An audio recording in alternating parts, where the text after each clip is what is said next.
Alright guys, how you doing? Welcome back to another video on Talk Sutty. We're here and we're talking the boxing from last night. What a fight. That's the headline. Just spat on my mic. As I was saying, yeah, what a fight indeed. Josh Warrington took on Leigh for his WBA world title. Josh Warrington, what a performance from him. I'm gonna give Warrington a clap because he performed excellently until he didn't. Until Leigh went boom, see you later, night night. Have a bit of this right hook, not once, not twice, but 3 times. Absolutely lovely. I mean, I'm pretty sure that Leigh is the real life Rocky, because every time he seems out, he comes back. And it's just unbelievable what he keeps doing. He did it against Mickey Conlon. He had, obviously had a great performance against Maurizio Lara, but he's done it again, Josh Warrington, because, yeah, Leigh personally, talking about the fight, I think first 2 rounds are probably Leigh Wood's. First one was quite close, but second one was definitely Leigh Wood's. And then 3rd, 4th, 5th, 6th, and the 7th was going to Josh Warrington as well.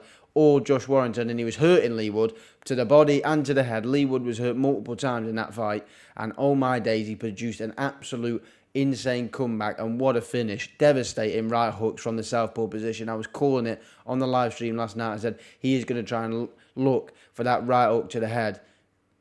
Did he land it? Yeah, he did. 3 times on the chin, and Warrington went scrambling down to the canvas, and people are talking about a little bit of maybe controversy over the stoppage. I don't think it was early. I just, he couldn't continue. I mean, yes, he would have had a minute, but I don't think he would have been right. I think it would have been similar to the Maurizio Lara fight with Josh Warrington just not being able to recover. I think it would have been very similar to that. And he was putting in a great performance. And I'm not saying I wouldn't want to see a rematch, but I'll talk about that in just a sec. But yeah, I think the stoppage was fine. I thought he was hurt badly. He wasn't looking at the referee. It was a good stoppage for me. He was hurt, and yeah, Leigh congratulations. Just what a champion. Let's get him in the big fights. He wants to fight at the City Ground, and I think he should do. If that is upper weight for another world title, or it's a rematch against Josh Warrington, maybe upper weight. I don't know how that goes. I would like to see that fight again. Doesn't have to be next though. It can be in 2-3 fights, maybe in a year and a half's time.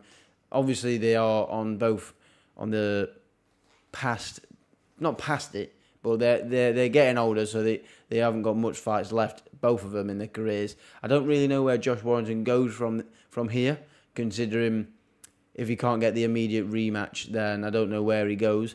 But he looked phenomenal until he didn't, until he got caught and he got hurt, and that's boxing. That is boxing. I was shocked, but I wasn't surprised, because that is the game that we all know and love. It can just flick like that. It can all be turned on its head in a matter of moments, and it really, really was. It was just, yeah, it was everyone's got a plan until they get punched in the face type vibes.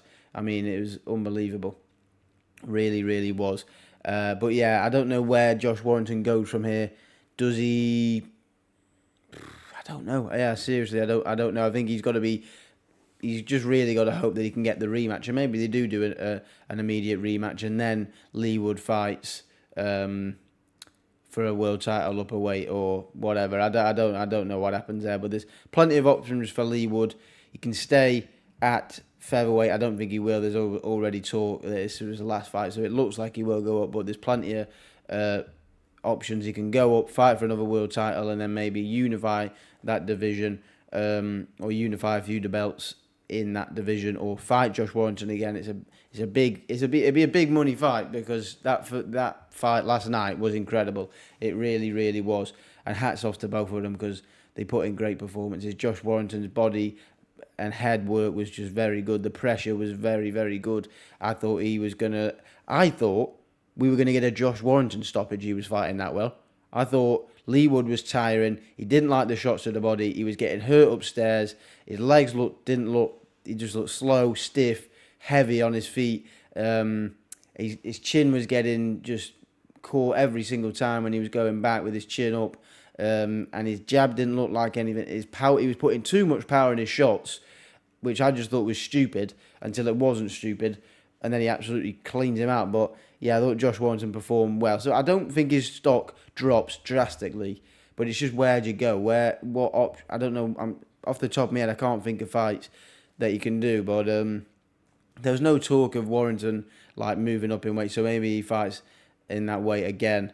I don't know. Maybe he gets the winner of Gil Conlon. Maybe they do that fight, and then whoever wins that fight goes for another world title at featherweight.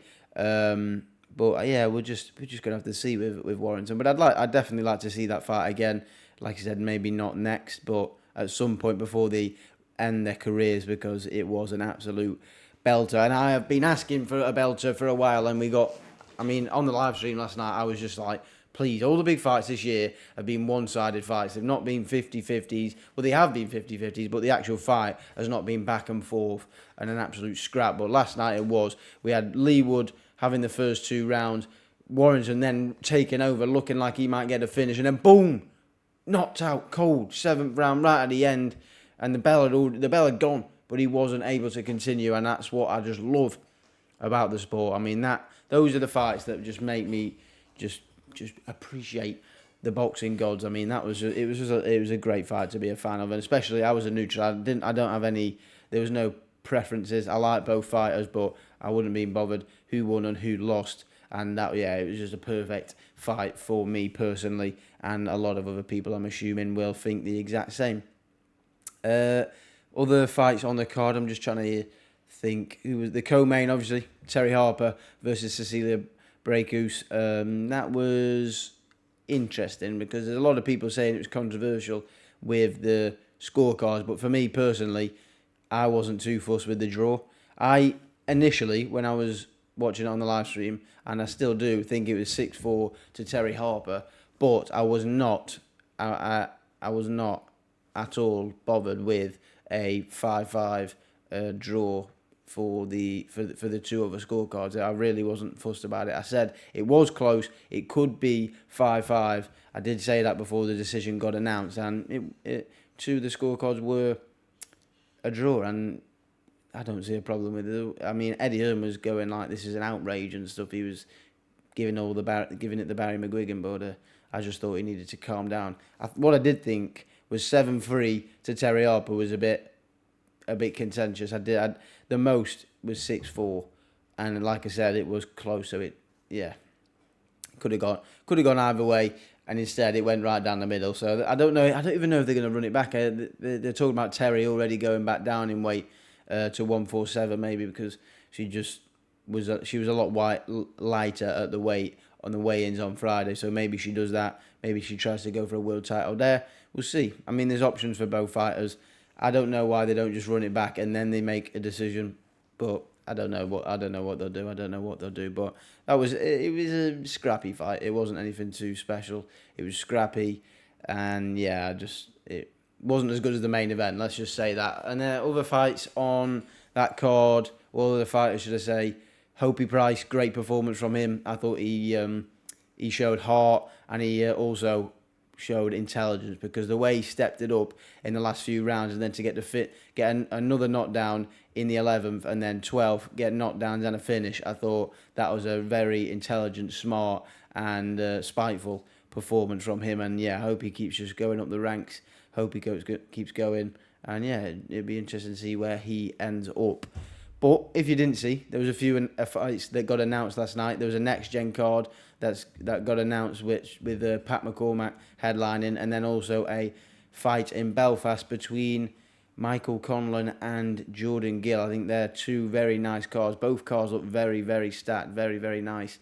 So it'd be interesting to see both of those fights. Might even do a little watch along for Jordan Gill versus Mickey Conlon, because it's a fight that intrigues me. I like both fighters. That'll be an interesting to see. And it'd be interesting to see if Mickey Conlon stays with Matchroom. I don't know if they've actually signed a deal or they've just got him across. I don't know who he's actually signed with at the moment. But fights that are coming up. There's loads of good fights at the end of the year that are coming up. We've got Bam Rodriguez, Sonny. We've got Devin Haney, Prograis. We've got plenty of good fights. Cordina's fighting, defending his belt. But that is going to be it for this video. I think The fights last night were absolutely amazing. Big comeback for Leigh Wood, and congratulations to him. But that's going to be it from me today. Hope you enjoyed this video. If you did, hit that like, share and subscribe button. Sutty, out.